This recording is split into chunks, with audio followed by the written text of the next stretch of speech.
નમસ્કાર, હું રાજ. આપ જોઈ રહ્યા છો સ્પાર્ક ટુડે ન્યૂઝ. પવિત્ર શ્રાવણ માસ ચાલી રહ્યો છે ત્યારે વડોદરા શહેરના અલગ અલગ હનુમાનજીના મંદિરે હિંડોળાનું આયોજન કરવામાં આવતું હોય છે.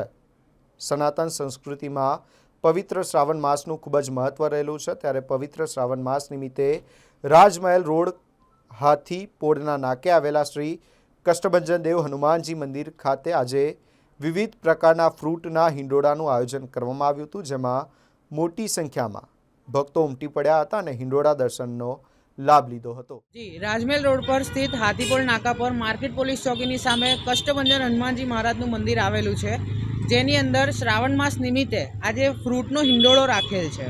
ફ્રૂટનો હિંડોળાની અંદર દરેક પ્રકારના ફ્રૂટ આપણે અહીંયા ધરાયા છે ભગવાનને. સફરજન છે, દાડમ છે, કેળા છે, પાઇનેપલ છે, ડ્રેગન છે, માલ્ટા છે, મોસંબી છે, ચીકુ છે, બધા જ પ્રકારના વિવિધ પ્રકારના આપણે ફ્રૂટનો આજે દાદાને હિંડોળો ધરાયો છે.